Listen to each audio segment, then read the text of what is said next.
Thank you everyone for coming out for another amazing episodes of Secrets from the Saddle, all things cycling with your host, Sylvie Dow, and from beautiful Chelsea, Quebec, Canada here. And we have an amazing young athlete from the UK. I'm super excited to bring Alex Bosley to the podcast because not only is he the youngest male or youngest interviewee guest that I've had, he's also on, he's from the UK, so he's on a trajectory to gain some great goals of making the world tour.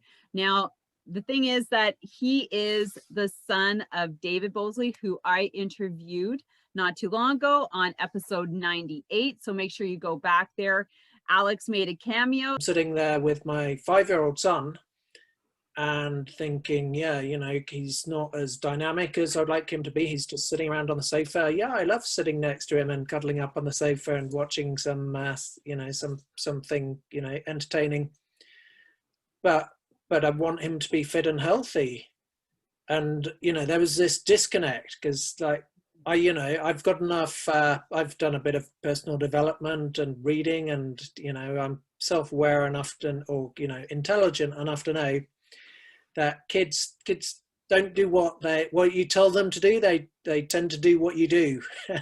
And it goes for a lot of things, doesn't it? If you try and tell people to do something and you're doing something completely different, if you don't have the strength to do yourself what you're telling others to do, then you don't really have the credibility. So I was like, yeah, we should have him on the podcast. So, but the thing is, the really cool thing about Alex is that he, not only because of his age, he's 18, there's a lot of young cyclists who are in his shoes who have great dreams of making it over to Europe to race in the Pro Tour. So he is not only going to share with us how he got into cycling, but also the steps that he is taking to get to his goal on the world tour. And we're so excited because I know there's a lot of, like I said, a lot of younger cyclists who have those dreams. And lucky for him, he's sitting in Europe, so he has access to all the races to get those results. But here's a little bit of a bio on Alex. So he's from the UK. He's racing on a team currently called Team on Form. And so he's been competing in France already and he's got some good European results, which we all know that's what pro teams look for. And this, like I said, his goal is to race more national races in the UK, and he aims to progress into a development team for a world team tour next year. So welcome, Alex, to the podcast. Super exciting to have you here. How are you doing?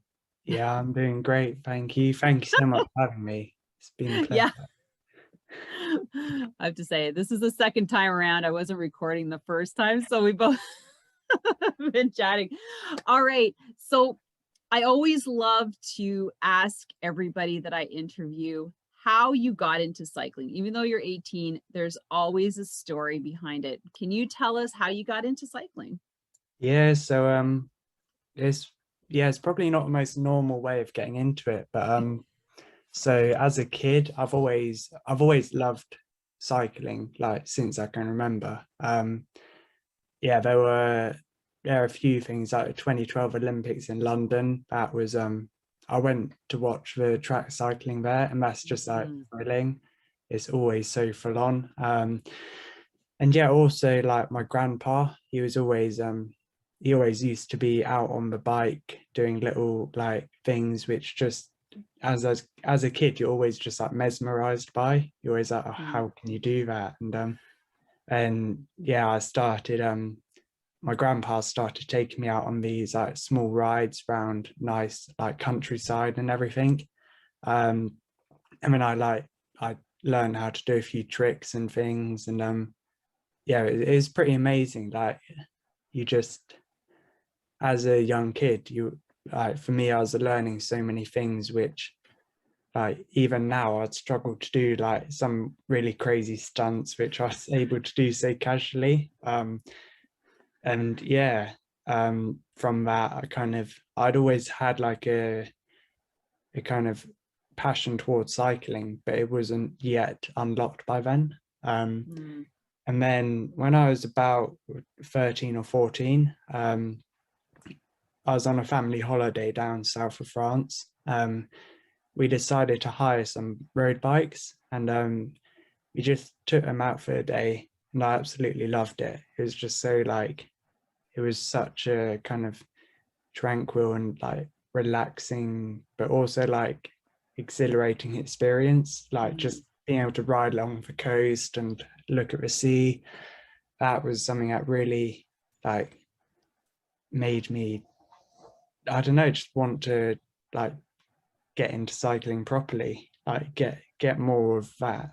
Yeah. So then when we got back into the UK, I was like, yeah, I want to get a road bike. So I got a road bike. And yeah, Hey, just Dad, I need a road bike.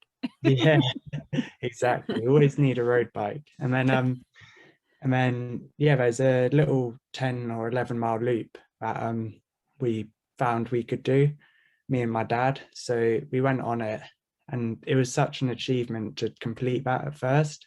It was like, wow, we've like conquered the world now. We can do this like little loop in our local village. And from that, I was like, yeah, I want to do this more. I want to do it again and again.